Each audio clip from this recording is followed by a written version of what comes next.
Hi everyone. Today we are going to learn about function and their graphs.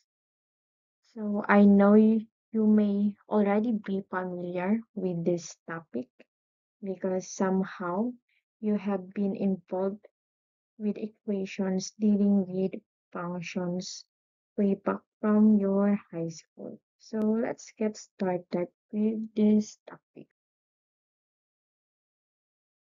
So, as per the learning objectives, at the end of this lesson, students should be able to identify the different quadrants in a rectangular coordinate system.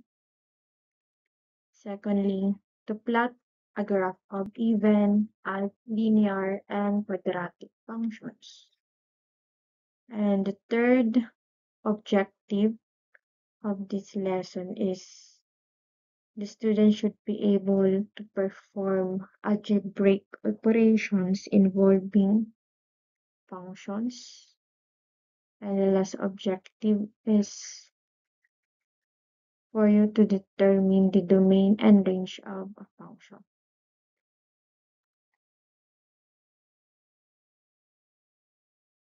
So way back in your high school, you have already been familiar with the Cartesian coordinate system, where the quadrant one is where you will find the positive values of x and y.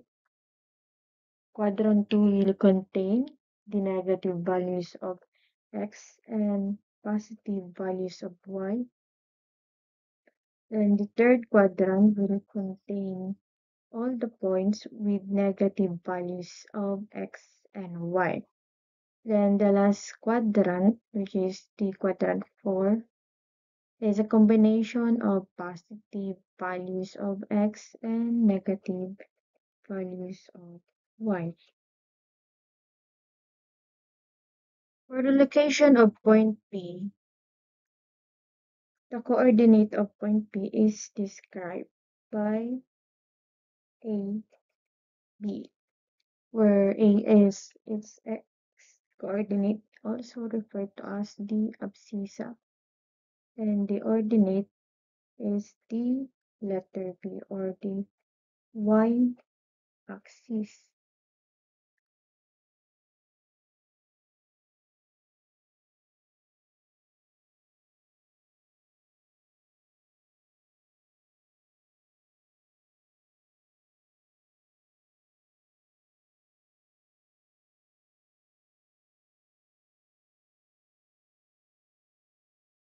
So in function, when you are given an equation like y equals 2x plus 5, where the value of y depend on the value of x, this is very similar with functions.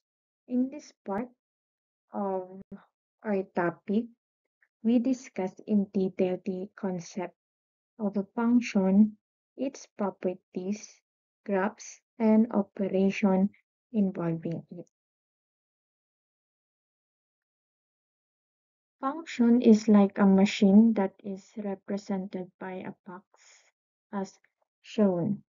It will need an output, in this case values of variable x. The function f of x will then perform operations like add, subtract, or any other mathematical operation, and in the end produces an output value or values represented in the figure by y. So for every value of x, there is a corresponding value of y equals f of x.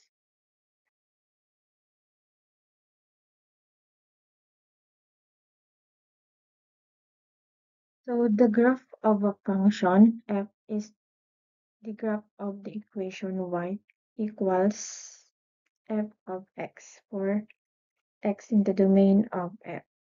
So in this illustration, the given function is f of x equals to x squared.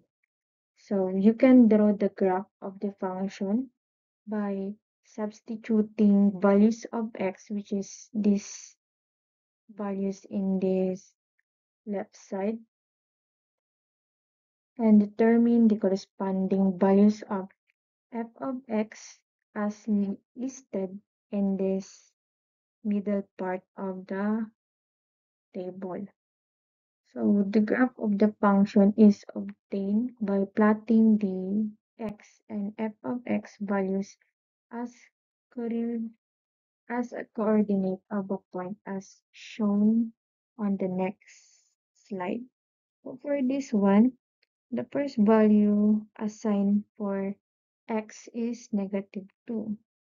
So the given function is x squared. So just direct substitution. So -2 squared is equals 4. Then -1 substitute to the given function. -1 squared is equals to 1. Since squared is an even number, so multiplying with the same sign will have an outcome of positive. So then the next value for x is 0. So for this one, it will retain 0. Then the next value is 1. 1 squared equals 1. Then the next or the last value assigned for x is 2, which is 2 squared equals 4. Then to plot or sketch this to the Cartesian plane, you have to assign the abscissa and the ordinate. So for this one, since x is the abscissa, so -2 and 4 for the first point, and the next point, the x value for the coordinate is -1, then the ordinate is equals to 1. Should be 1 is taken of the correction. So for the next point, 0, which is in the origin, then the fourth point is 1, and the coordinate is equals to 1. Again, please take note on the correction of these coordinates. Should be 1, not 4. Then the next or the last point 5 is 2, and the y-axis or the ordinate is equals to 4. So let's take a look on the graph for this one.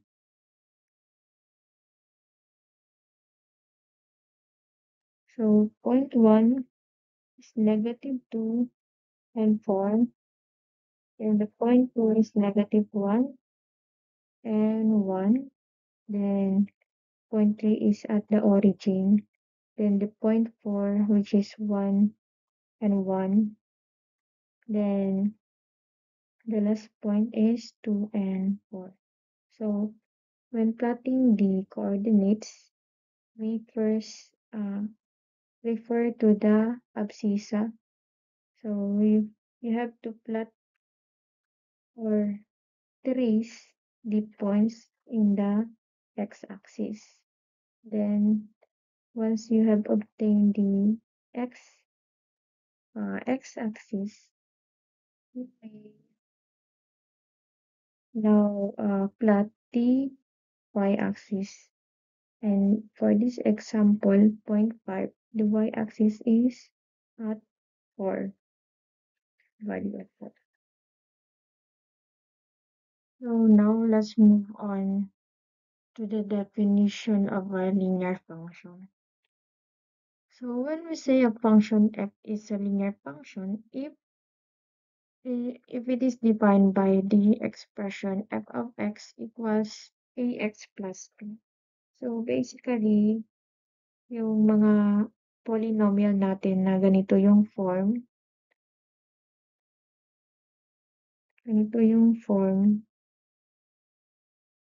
This is an example of a polynomial, no? So take note, pagka polynomial yung form ng function, linear function will only produce straight lines once you plot the points in a coordinate system. The slope and direction of the line will depend on the values of a and b. So where x is any real number and a and b are constants. So pagka ganito yung example ng ating function, which is naka-polynomial form, laging real number yung magiging value ng function if mag-a-assign tayo ng any number ng x. So, magiging infinite yung magiging values of x for a linear function. For example, sketch the graph of the function f of x equals 3x plus 2. Find the domain and range of the function. So when we say domain, this is correspond to the values of x. Let's assign value of x to substitute to the function.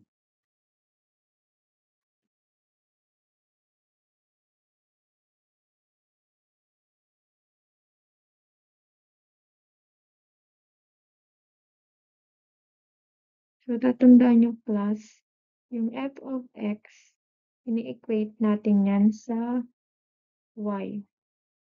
Kasi nga, sa Cartesian plane natin, yung f of x is equivalent to the values in the y-axis.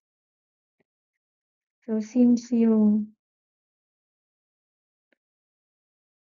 y is depend sa values of x, yung x ang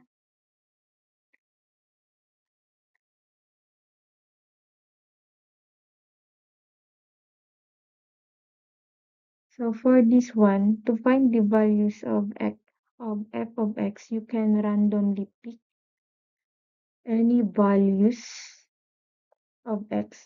So for this example, we will use 0,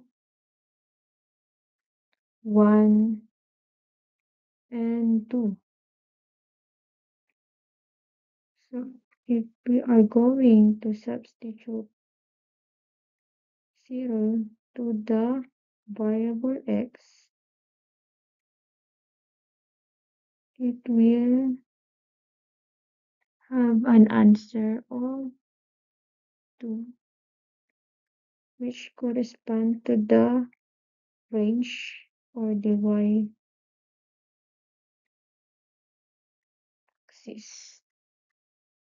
Then just repeat the process to determine the range of the function. For this one, it will be equal to 5. Next is the last values of x that we assign is equal to 2. So to find the range of a function, just substitute the value of x, which is equals to 2. So 3 times 2, 6 plus 2 is 8. 8.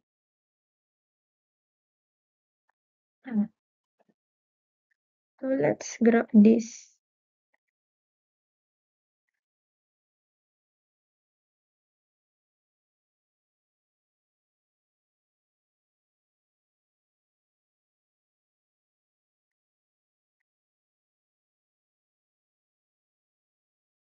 So for this one, may tatlong points tayong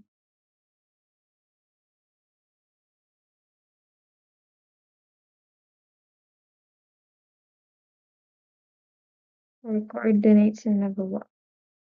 Yung una nating coordinates is 0, 2, 2. Please take note na hindi lang nalilimit sa tatlong value na to yung magiging value ng domain o range ng given example. Lalo na kung naka-linear or polynomial yung function natin.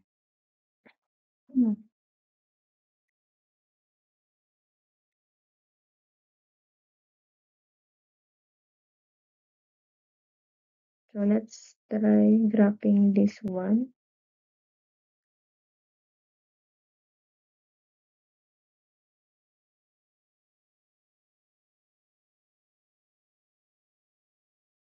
Three, 4, 5, 6, 7, 8. Just assume na ito ay magkakapareho ng distance or interval, no?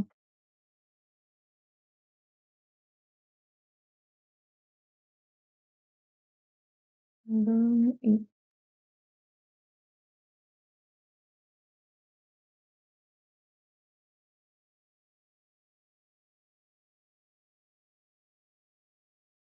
So let's graph first the first point, which is nandito sa, yung x value niya daw is 0. So, then sunod,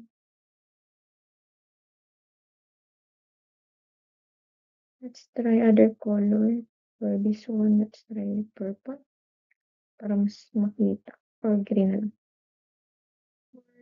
First point is nandito.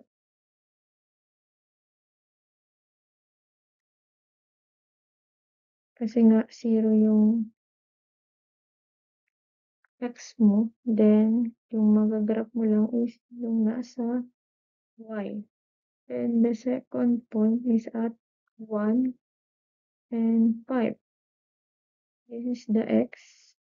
I-trace nyo muna yung x, which is 1. Then next is the y, which is equals to 5. Then the last point is 2. Then trace nyo. So ito yung magiging itsura ng graph natin for this specific example. So again class, hindi lang dito nalilimit yung magiging value mo ng x. Or this, pwedeng maging infinity or negative infinity or positive infinity yung magiging values ng x and y mo as long as real numbers siya.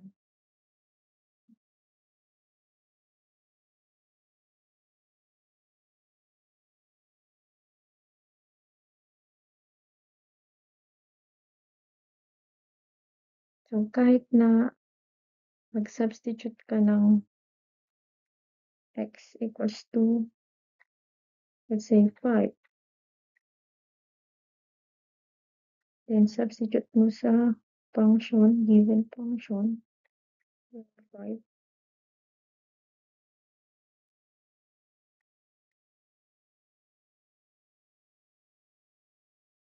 Ano yung magiging sagot? 3 times 5, 15. And 12. 30 squared. And 12.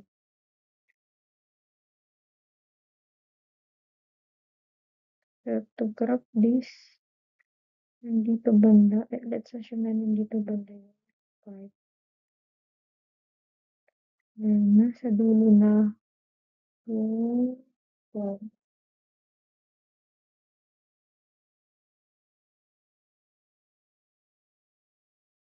Nasa against this part.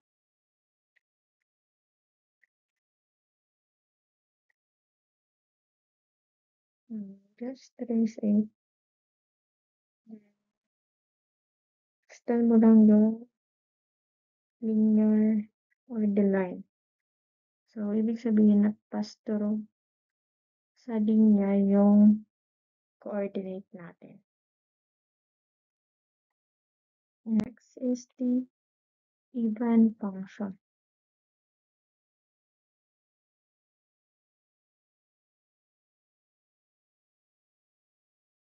So when we say even function, a function is called even if f of negative x is equals f of x. The graph of an even function is always symmetric with respect to the y-axis. It is also called as the vertical function because dahil nga pagka so let's try an example for an even function. We have here y of x equals x squared. So to solve for an even function, diba, this refers sa definition ng even function na we have to equate or write the form of an even function with y negative of x equals y of x. So to prove na even function siya, we have to substitute the given function x squared to negative. So susundin natin yung form ng even function. Ano yung magiging sagot? Still positive x squared since multiplying with the same sign will equate to a positive value or answer since the exponent is even. So therefore, yung x natin is equals to negative 2 squared equals to positive 2 squared. So simplifying the solution will equate to 4 equals to 4. So yung magiging itsura ng graph ng so yung magiging itsura ng graph ng given function natin na y of x equals x squared is this one.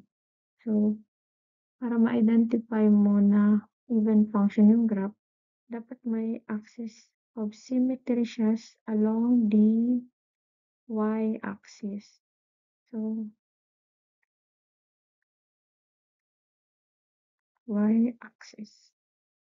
So, another thing, para masabi mo siyang even function, is pagka flip mo yung other side. For example, nag-flip ka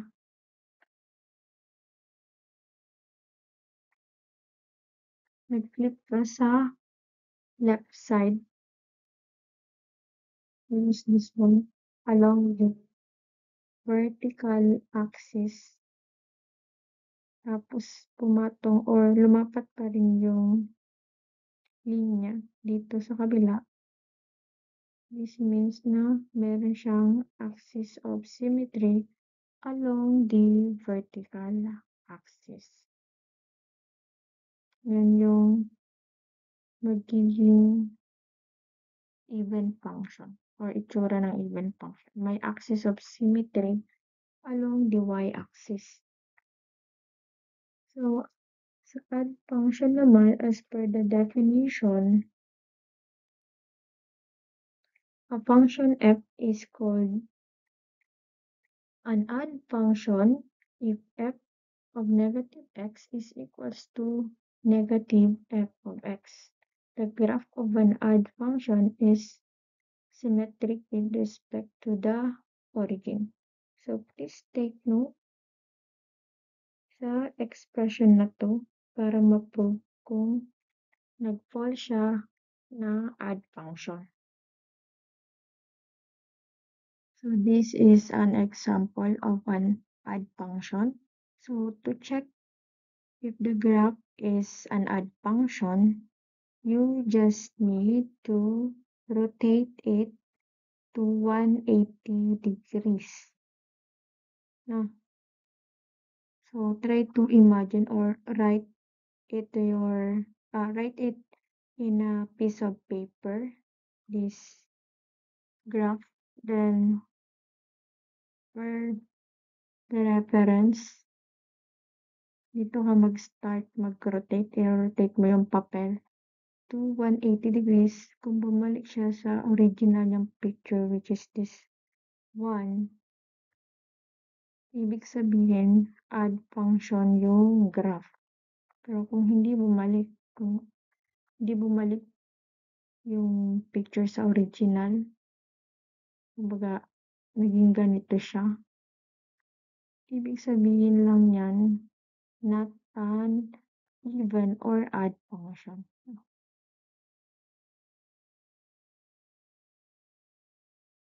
So let's have another set of example to determine if the function is an odd, even or neither odd or even function.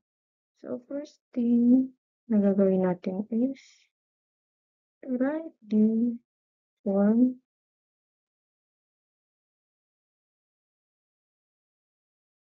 f of negative x. So kailangan nyo lang gawing negative yung mga variables of x.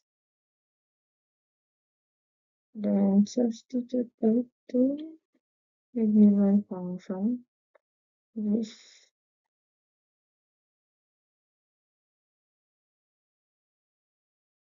yun yung tatandaan nyo, class.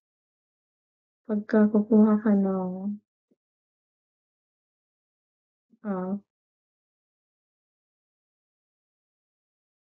kung kukuha ka or kailangan mo i-determine yung function, kung mag-fall ba siya sa even or odd, kailangan mo siyang i-substitute to negative 5. Yan yung first step to determine. Then, ano yung magiging sagot? Ang negative x raised to 4. Diba? Pagka even, magiging positive x raised to 4 plus 2x squared since yung exponent niya is even, so positive plus 5. Then write it. So anong napansin nito? Yung f of negative x is equals to f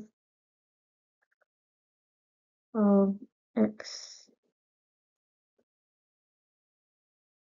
So therefore, even function siya, since yung definition ng even function, kahit na sinubstitute mo into negative yung variable x, babalik siya sa original sign ng function.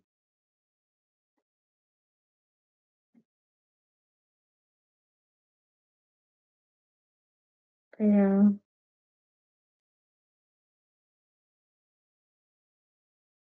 even function siya.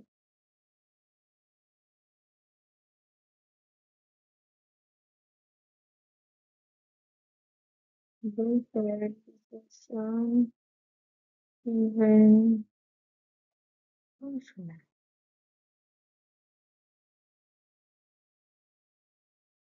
Next example, let's proceed to another. So for this one, ganun pa din. Substitute mo yung mga variable into negative. So, yung ginamit na variable for this problem is A. So, gagawin mong negative A yung mga variable.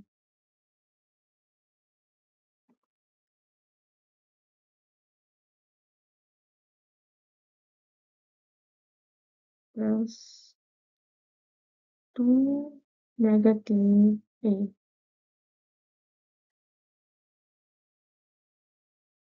Negative A squared plus 1.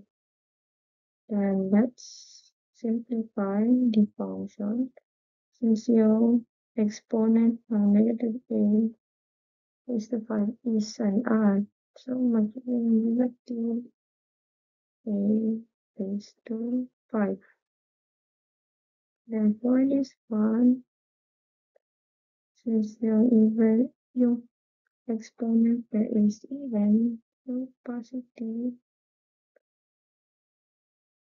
A squared.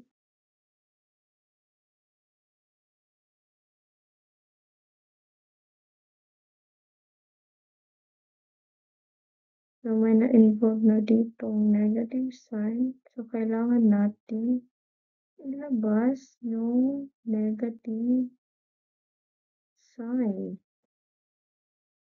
Para mailabas,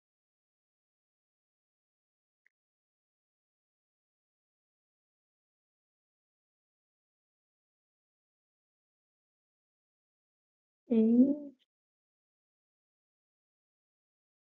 so para maging negative to, kasi since kailangan natin i-separate yung negative sign, yung magiging sign yung nasa loob ng parentheses magiging positive. And for this one, since positive yung sign, itong 2a squared, so kailangan natin ano yung magiging operation para maging positive pagka nag-multiply tayo ng negative sign. Diba?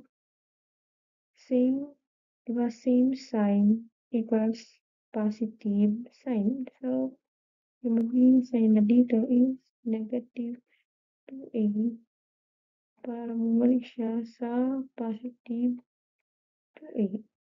Then for this one, since positive, then to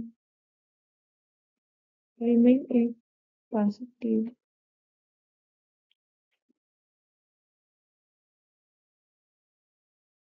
We should multiply it with the same size. Same sign. Then therefore, dapat mag-prove natin yung form na ginagamit pagka-add sign, which is dapat daw h of a is equal, h of negative a is equals to negative h of a. So, ano kasi yung napansin niya dito? Tama ba yung naging form niya? Kung mapapansin nyo, yung signs nito at ito ay hindi magkapareho. So, hindi siya naging positive. Naging positive since yung form, para masabi mo siyang add, dapat yung negative sign nasa labas at yung maging variable or expression sa loob ng parenthesis ay bumalik dun sa original functional. So for this one, this is an example of neither hindi siya even, hindi din siya odd. So meaning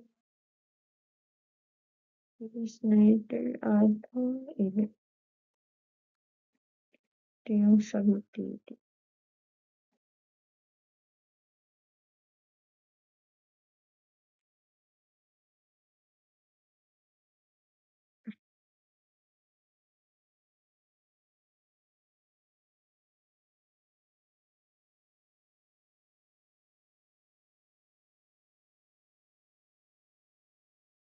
Next example. Let's try solving this one. Again, yung first step, yung variable is gawin natin negative. Kailangan natin i-substitute. So this one is yung negative t. For negative t raised to 5 minus 2 negative t raised to cube. Then let's simplify the term. So for this one, pareho yung exponent niya na add.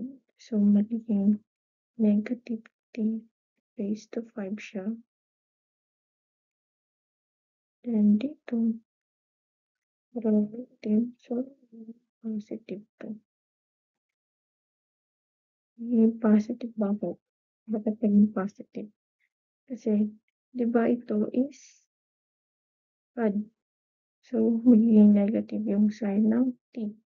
Pero, yung nasa labas na sign ng t is negative. So, multiplying with negative times negative or with the same sign is magiging positive.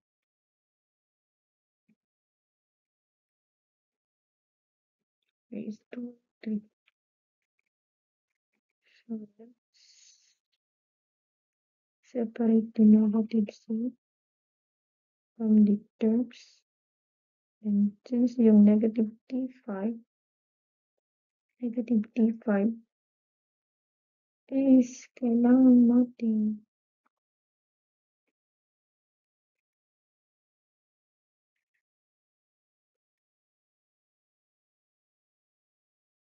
so ano yung magiging sagot para maging negative t5 yung nasa loob ng parenthesis, di ba? By multiplying with the opposite sign. So negative times positive t5 is equals to negative t5. For this one,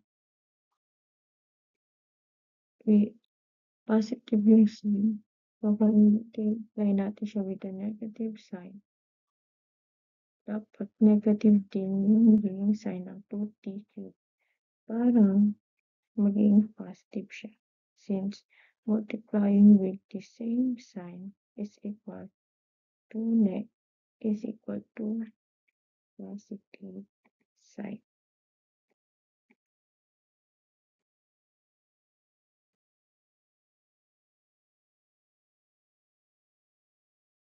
So, kung i-write natin yung form, writing equals to negative c of of t.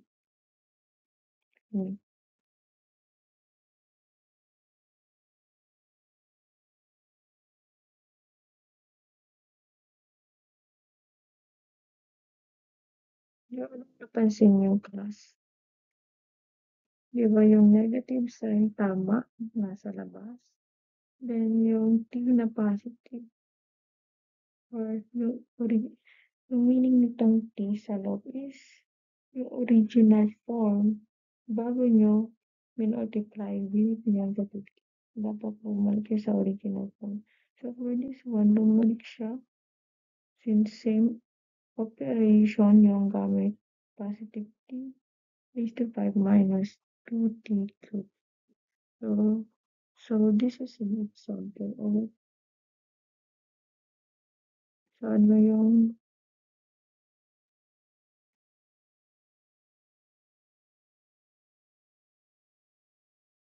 so tandaan nyo class, pagka-even, pagka multiply mo with negative sign, yung mga variable niya, is pabalik siya sa, ito dapat add to. This is an example. So, tatandaan niya lang class, pagka-even, babalik siya sa original form niya kahit na minultiply mo siya with the negative. Pero pagka-add naman, minultiply mo siya with negative, yung magiging form niya, may negative sign siya. Then, babalik siya sa original form. Yung term na nasa loob ng parenthesis. So, ano yung take? So, take note class that from these three examples, you have observed that when the power of variables is even, the result is an even function. When the power of variables are odd, the result is also an odd function. And when the power of the variables is a combination of odd and even numbers, it is neither odd or even function. In short, kahit tumingin ka lang sa power or exponent ng term or ng function, masasabi mo na o malalaman mo na kung even ba siya odd or neither. So, pag yung exponent ng terms ng nasa function is even, which is 2, 4 divisible by 2, yun yung mga even function. Pero pagka ang power or yung exponent ng variables is both or lahat odd, yun yung odd functions. Kung combination siya ng odd and even, yun yung mga neither odd or even function or hindi mag-fall sa even or odd function.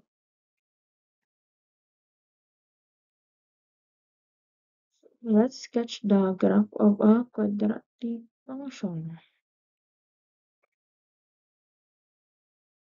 For this one, we can assign any values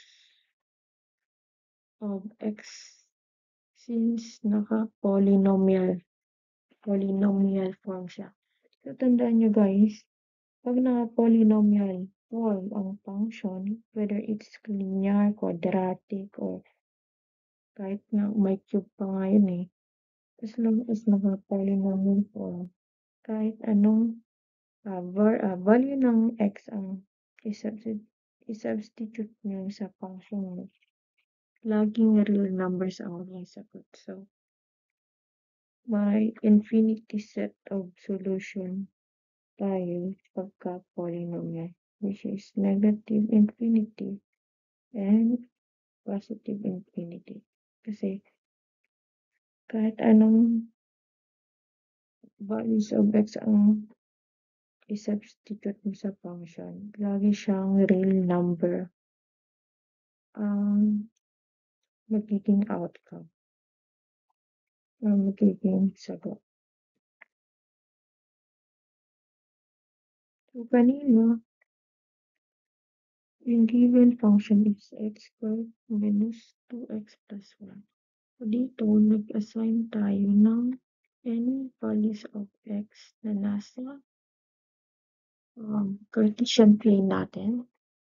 So, kayo kahit anong values of x pwede niyong gamitin. So, for this example, yung ginamit natin, the value of x is this one, itong 5. So, kung -1 daw, yung variable x mo, so substitute mo dito sa given function. Sagot niya is equals to 5.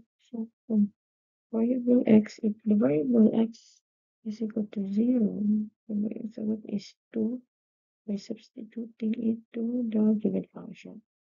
When the variable x mo naman is equals to 1, the magiging sagot for the function is equals to 0. Then if the variable x is equals to 2, the answer for the function is equals to 1. And the last is when the variable x is equals to 3, so substitute mo lang sa variable x yung 3. So, ang nakuha natin sa RT is equals to 4. So, by plotting the coordinates ng mga nakuha nating domain and the range ng function, ito po yung magiging itsura ng graph, which is an example ng which is ang mapapansin nyo is parabolic. Parabolic yung itsura ng sketch ng ating function.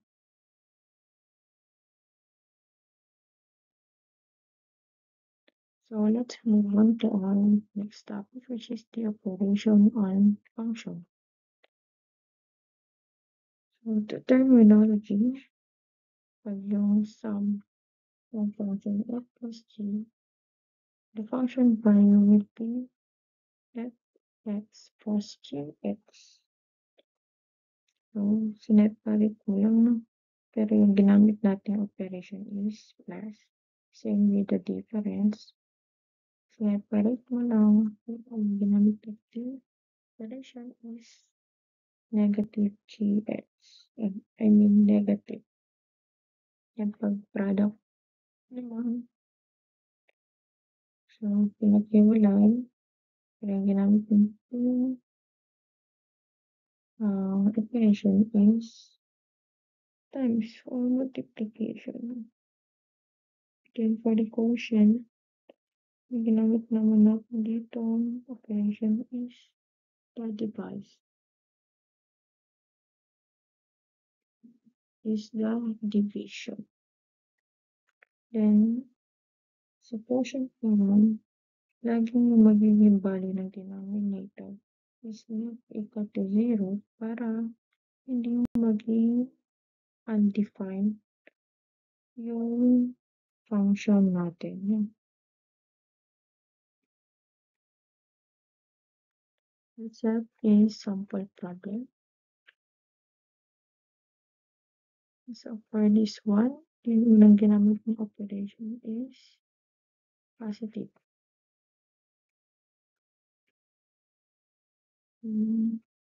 Kanina, yung pinakita kong table, iba pagka positive or plus sign or addition, yung operation, kailangan lang natin i-separate yung dalawang function na given.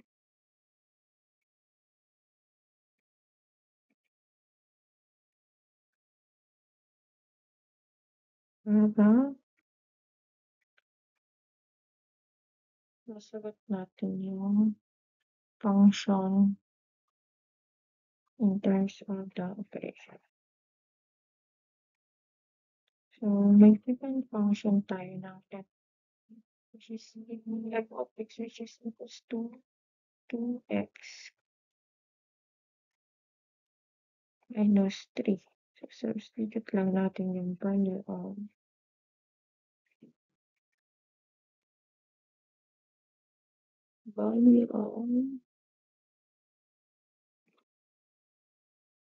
x which is equals to negative 2. Then sa g of x, meron tayong function ng x squared. So, yan yung kailangan natin i-substitute to negative 2. Negative 2 squared. So, let's simplify the function. So, negative 2 times negative 2 equals negative 4 minus 3 plus minus 2 plus negative 2 squared. So, since yung 2 is an even, so positive pa rin siya. Pero, since square siya, 2 times 2 equals 4. Since 2 is multiplied to negative 2. So, ano yung magiging sagot natin? Is equals to negative 4 minus 3 plus 4 equals to negative 3. Next example, if the operation is, erase muna natin ito first, no? Next example is, the operation is negative or subtraction.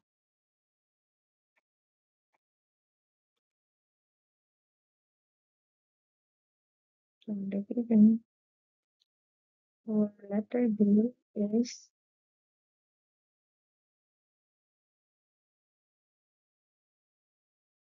F minus G.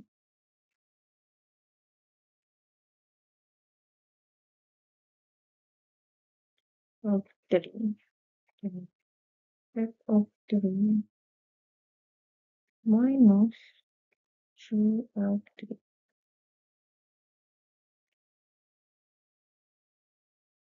So, substitute ulit natin sa table yung function na nasa taas of 2 minus 3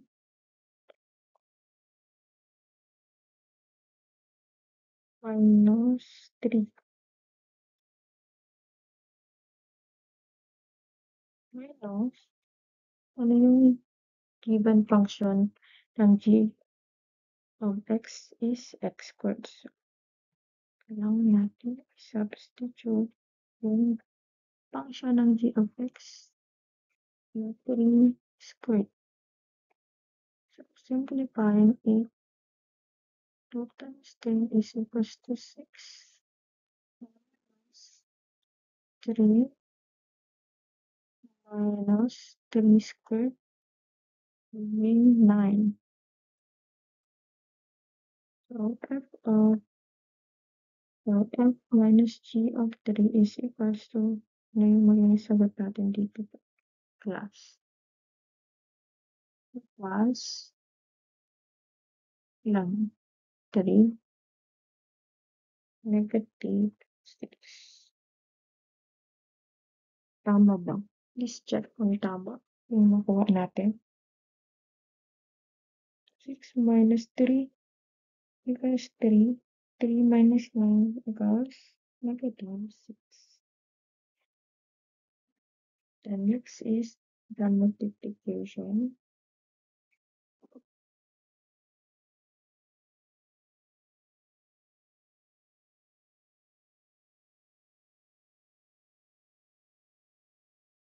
Ano pong multiplication ng gamit ng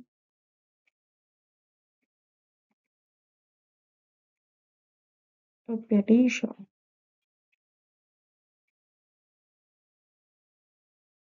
Ngayon, this one, repeat lang natin ito.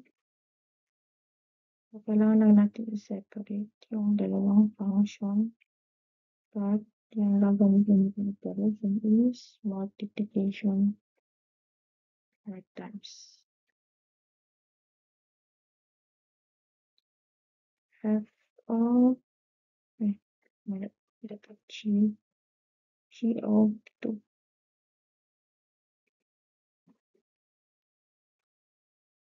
G of 2 of negative 2 equals, so substitute ulit natin sa f of x yung negative 2 is 2 times negative 2 minus 3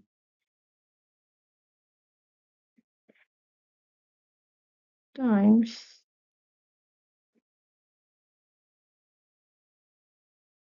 diba, times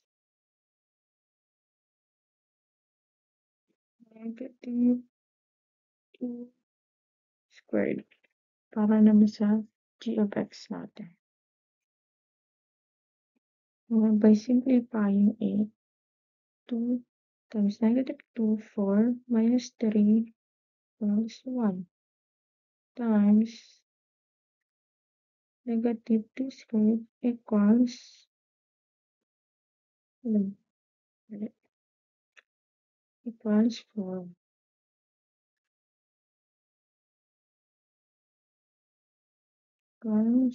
2. So, yun yung answer natin for f times g of negative 2 is 4. Then the last let us see. Then the last operation is division or quotient.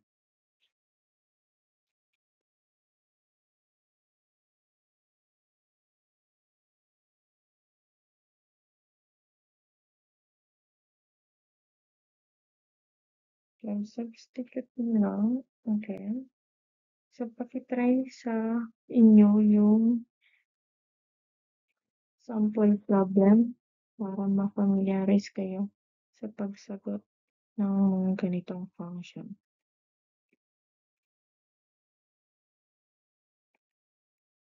2f of 1 over g of 1.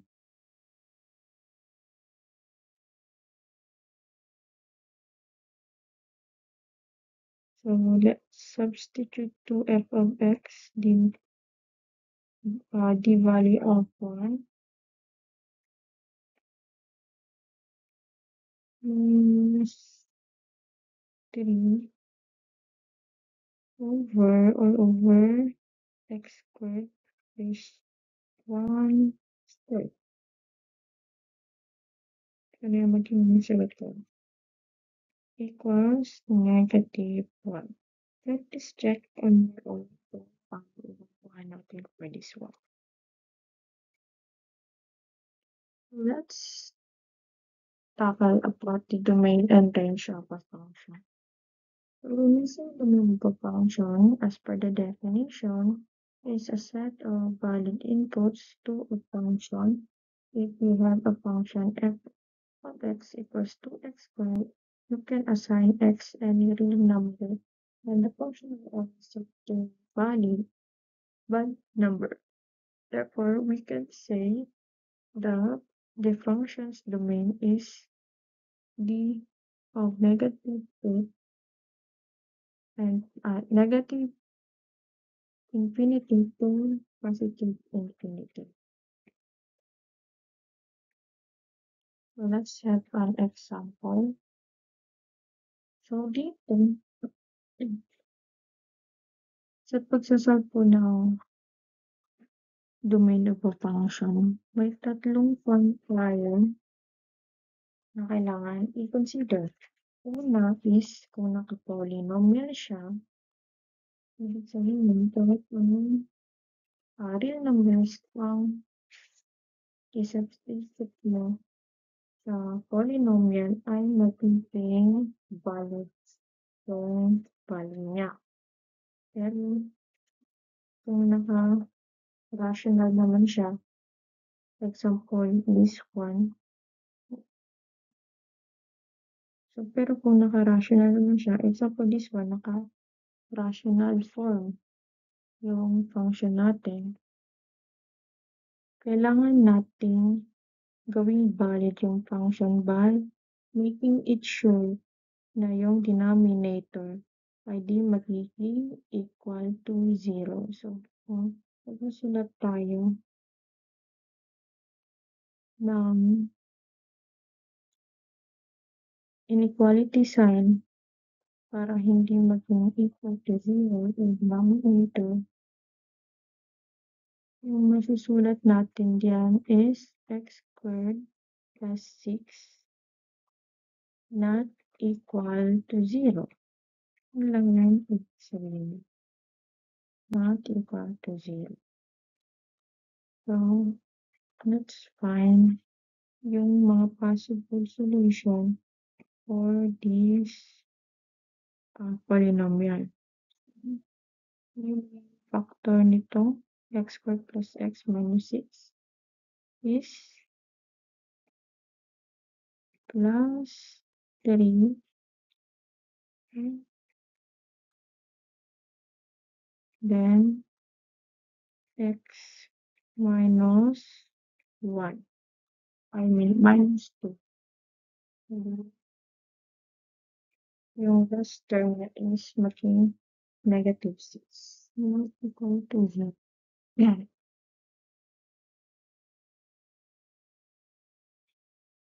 So therefore, yung dalawang possible number na makuha natin is x is not equal to negative 3 and x not equal to negative and not equal to 2. So, kailangan natin i-prove kung magiging valid ba itong real numbers kung sa-substitute natin sa function natin.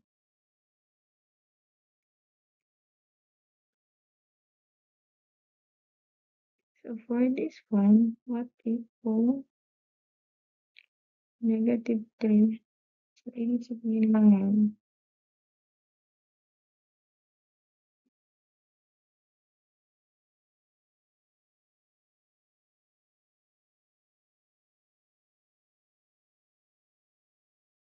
sa number line natin, nandito yung negative 3. And sa kabila yung positive 2. So, please recall yung inequalities natin na diniscuss dati sa mga previous discussion natin. So, dito yung natin inequality sign is not equal.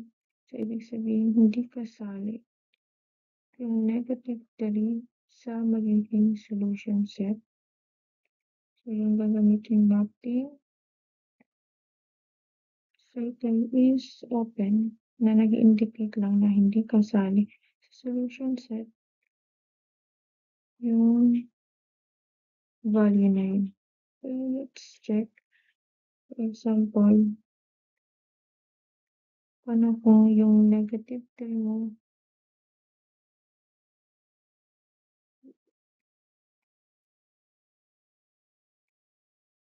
since hindi siya kasali, possible, pwedeng nasa left side yung magiging direction ng arrow line natin for this one. So, kailangan muna natin i-check kung tama yung assumption natin at makakakuha tayo ng valid solution. X equals negative 4. Let's say x negative 4. So, i-substitute lang natin dito yan.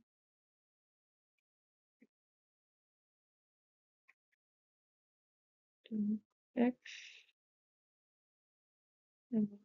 Unahin natin. I-substitute natin yung negative x sa variable x natin.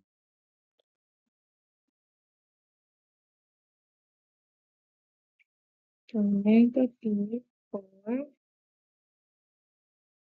plus 3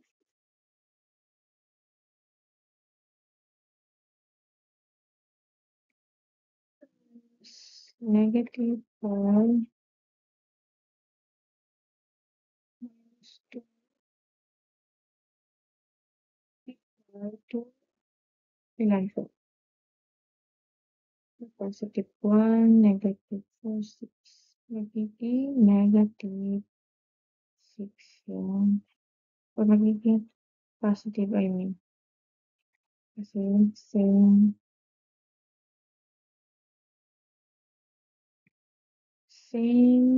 sign. Multiply with the same sign equals positive sign. So, for this one, tama yung assumption nito. Pwede tayo makakuha ng sagot na value as long as hindi siya naging equal sa 3. Para hindi tayo makakuha ng solution na 0. What if kung yung values of x natin is between negative 3 and 2. So, kukuha lang tayo ng isang example dyan.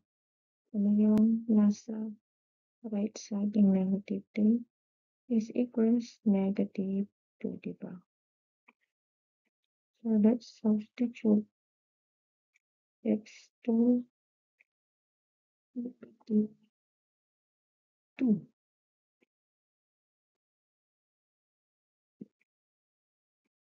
X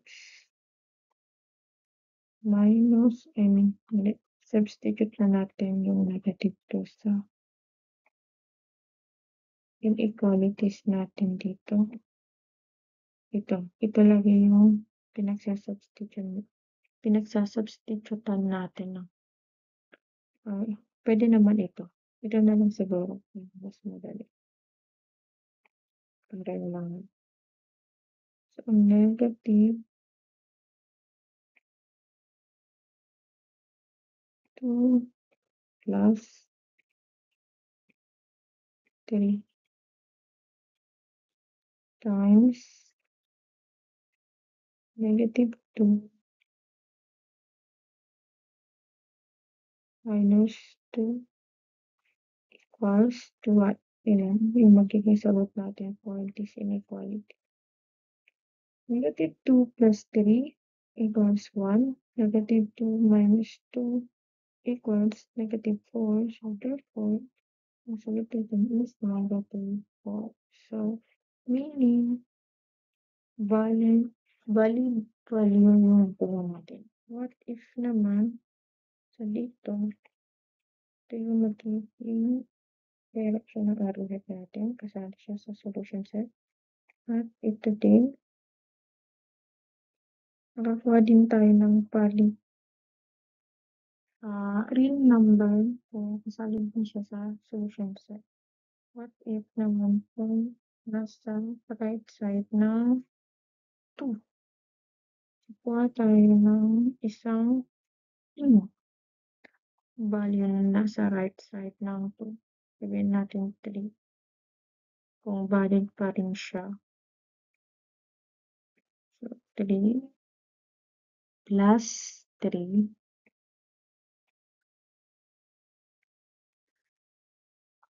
times 3 minus 2. So, plus yung magiging sagot niya equals to 3 plus 3, 6. 3 minus 2, lang. 1. So 6 times 1 equals to 6. So meaning, valid pa rin yung solution o yung number na nasa left side ng 2. So to write the domain of this function, this can be written as D. Yan muna para mas makita. So T equals yung isang solution set natin is -8 and -3. So ano yung gagamitin natin sign or parenthesis sign ba or the open circle? Parenthesis ba or square bracket? So pagka open circle, parenthesis po yung ginagamit natin. Wait, ayusin ko lang muna. Ilipat natin ito sa baba na lang. Ma-erase ko po na dito.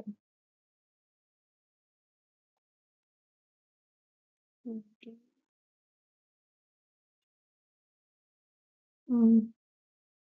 Negative infinity.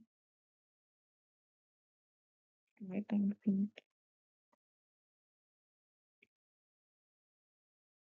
Negative infinity.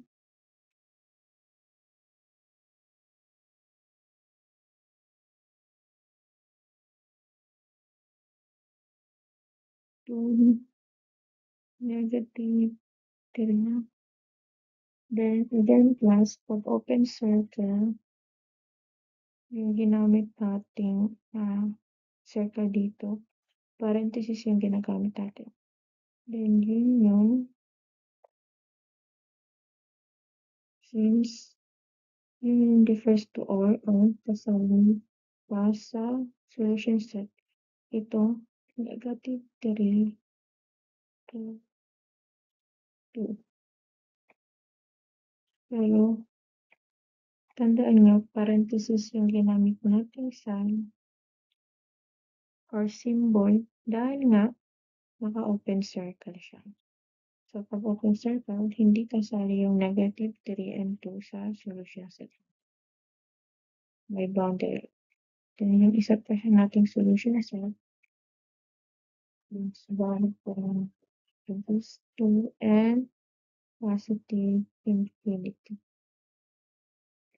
So, yun class ang pagkuha ng domain ng rational function. So, for this example, this is a rational function. So, yung conclusion or yung bottom line dito is pagka-rational form yung function mo, yung kailangan mo i-check na restriction dito is yung denominator ay hindi maging equal to 0 para yung function mo ay hindi maging undefined. Yun lang.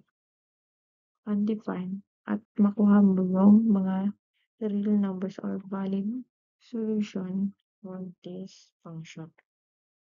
Another example is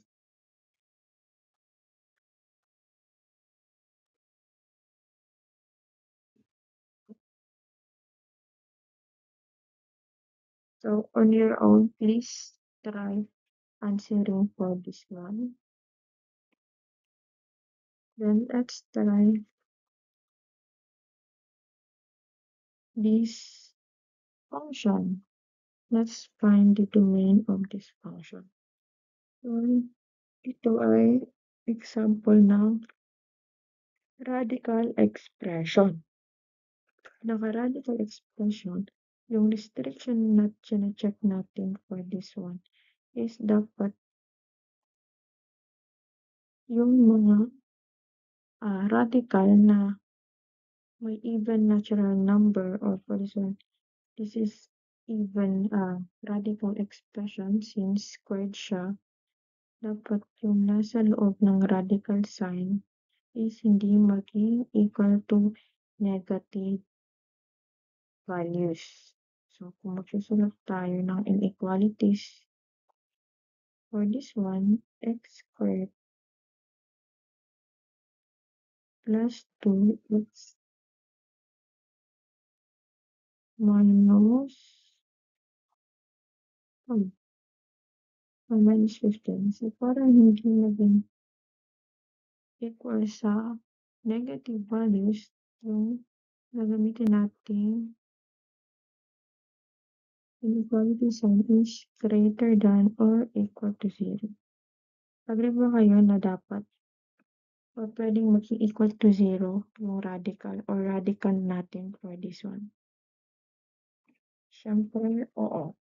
Kasi, pwede naman yung value na nasa loob ng radical sign ay maging equal to 0. So, magiging valid pa rin yung magiging value niya. Value na niya. So, let's factor this out para makuha natin yung mga two possible number nitong function. So, factor mo lang. So, this one, this is 3. Then yung isa is x plus 5.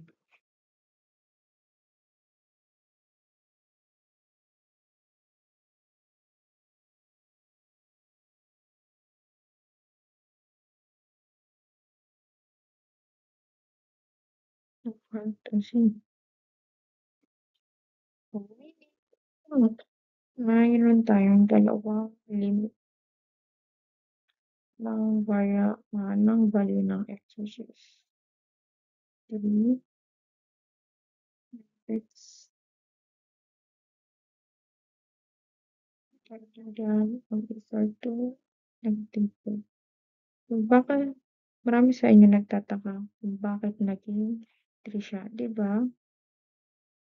Ito, x minus 3 greater than or equal to 0. Diba pagka lilipat tayo ng value ng nasa kabila, mag-interchange siya ng sign. So, kung ito negative, pag nilipat mo sa kabila, magiging positive siya. Yung pareho lang dito, kung yung x plus 5, yung value of 5 is ilipat mo dito sa kabila, yung positive dito magiging negative. Kaya siya naging negative 5.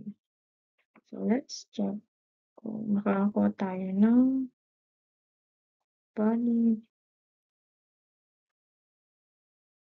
solution for this example or valid statement.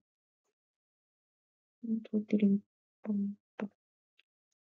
This one, 1, 2, 3. So this is negative 4 and 3. So, ano yung gagamitin natin circle dito? So, for this one, close circle, i-indicate ko yun. Kasi nga, meron tayong equal sign dito. So, yun na yun. Yung gagamitin natin circle is a closed circle. So, kasali yung negative 5 and 3. Ano yung solution set? So, let's try substituting values of x para makita natin kung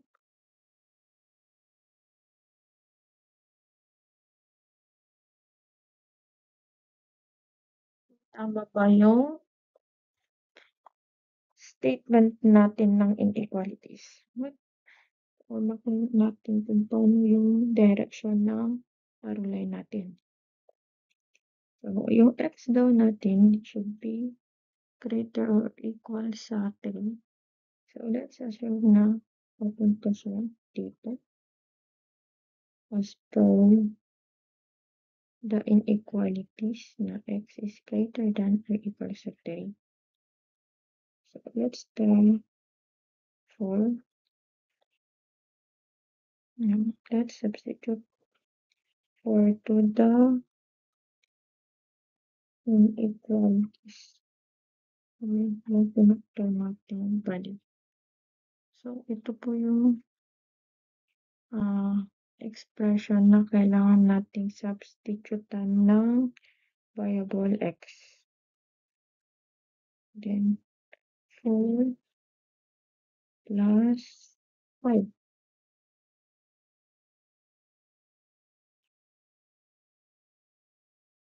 So, ano po yung maging sagot? As long as hindi siya mag-negative. 4 minus 3 plus 1, 4 plus 5 equals 9. So, meaning, tama yung assumption natin na papuntang right yung arrow natin. Kasi nga, iniiwasan natin magkaroon ng negative value ng term na to para maging valid yung function. What if po papuntang left yung magiging direction ng arrow line natin. So, let's check kung magiging positive pa rin yung nakukuha natin sagot. So, substitute it in variable x, negative 6 minus 3 times negative 6 plus 5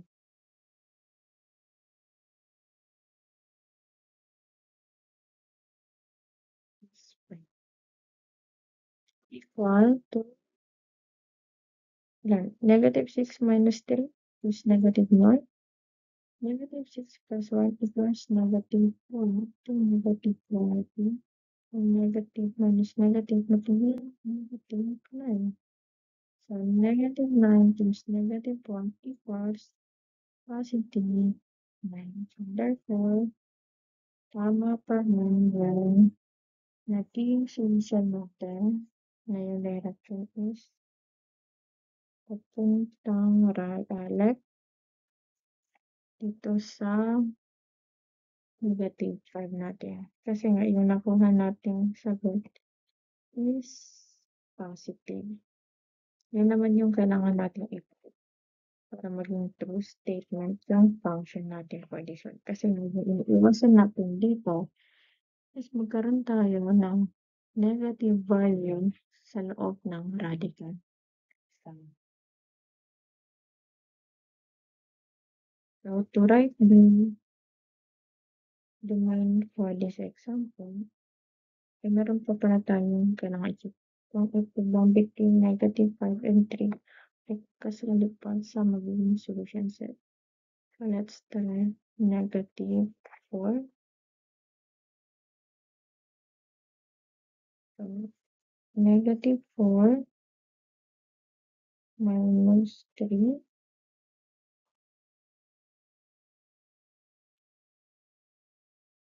times negative 4 plus 5.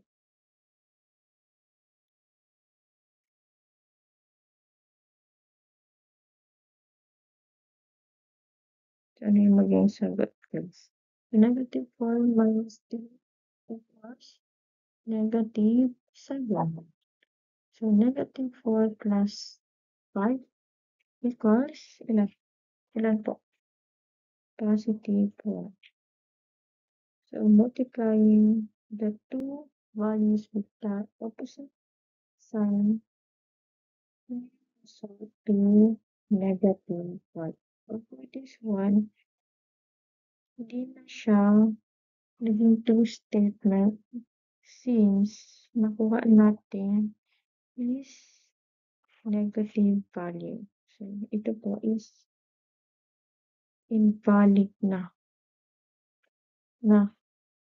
ibig sabihin yung mga solution natin or dito between sa -5 and 3 ay di na sasali para sa solution set natin sa domain. Ito po, isusulit natin dito is to negative infinity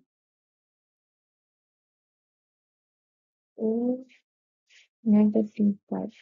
So, ano yung gagamitin nating symbol pagka-close yung circle? 'Di ba?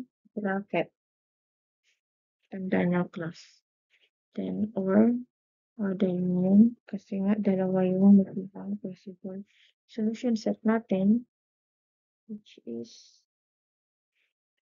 3 and positive infinity. So, again, ginamit ko is bracket kasi kasali sa solution set natin yung 3. And yan po yung end of discussion natin for the domain ng function. So for this one, please try answering this on your own.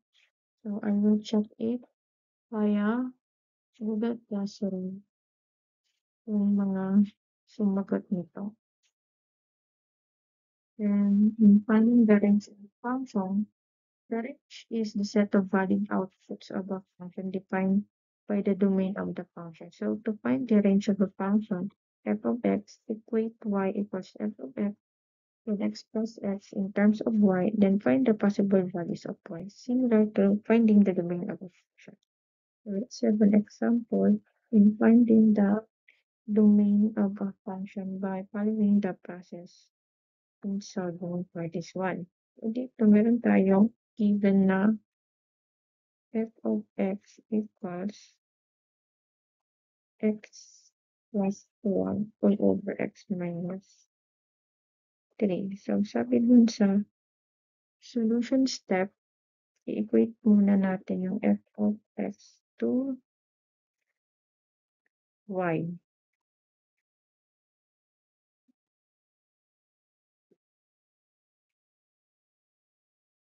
F of x to y. Hmm.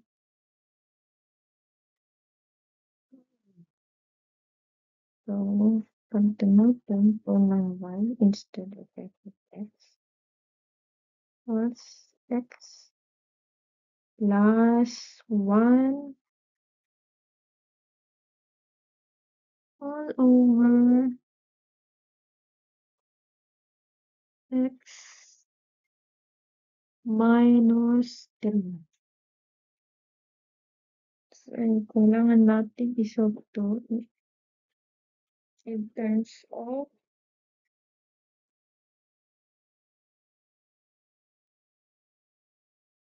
terms of the equation for x in terms of y.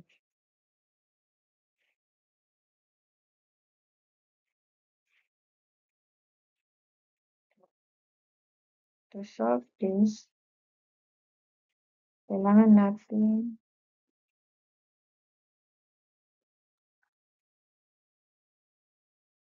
i-as yung, di ba pagka nag-cross multiply ka,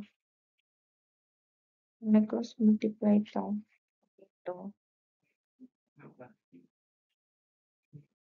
magiging equivalent to sa y times x minus 3 equal to x plus 1.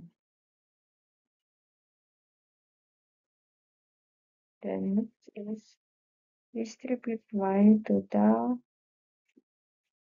parenthesis, no? Yung mga values na nasa loob ng parenthesis. Yx minus 3y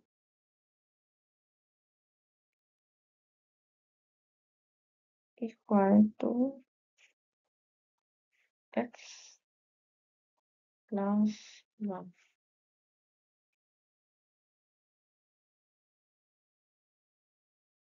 So, combine nyo yung mga like terms, which is yx minus x equals 3y. Magiging positive na siya kasi nilipat mo sa kabila yung negative 3y plus 1. Then, factor the common variable, which is x, to 1 minus 1 equals to 3y plus 1.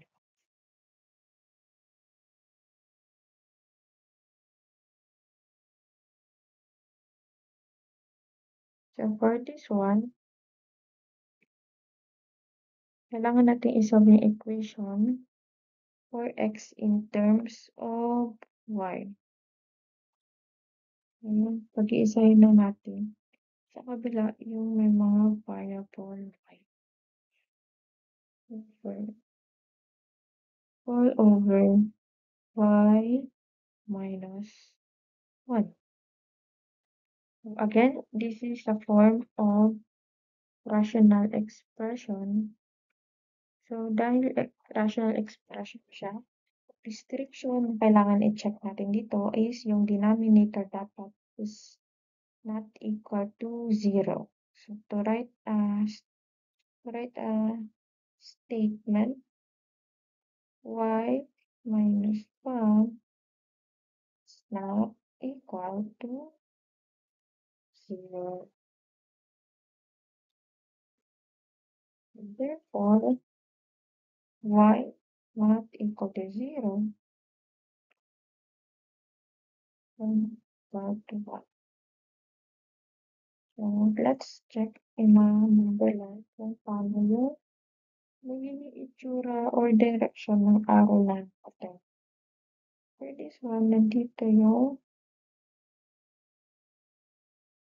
1 natin. So, meaning not equal to 0. Ano yung gagamitin natin?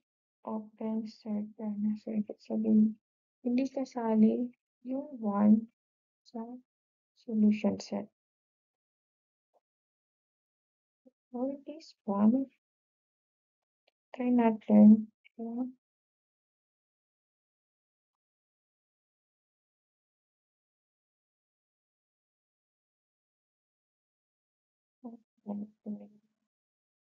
so, let's try both. Dito na lang sa kabila. Na, yung x is equal to 2. So, let's prove na yung denominator ay hindi maging equal to 0. Well, substituting this 2 minus 1 equals 1. So, meaning valid siya kasi hindi siya equal to 0. So, ito po is galing siya dito. No? Dito tayo nag-substitute ng variable x. So, tama na yung mga values na nasa right side ng 1 is kasali sa solution set since hindi siya nag-equal to 0. Yung nakuha nating sagot. What if kung x niya naman is nasa left side ng 1, which is 0. So, let's try. Hindi pa rin siya mag-equate sa 0. Equal to negative 1.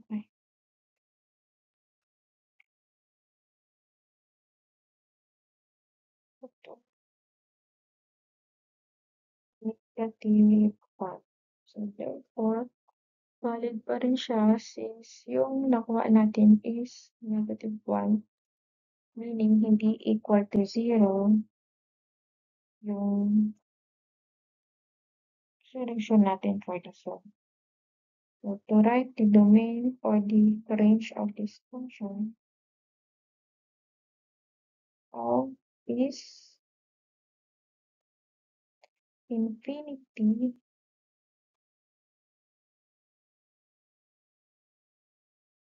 -infinity to 1. Then yung gagamitin natin for open circle is parentheses. Then sa pang solution B, which is 1. So again, yung gagamitin nating symbol to write uh, the interval notation for this range is parentheses po. Then positive infinity.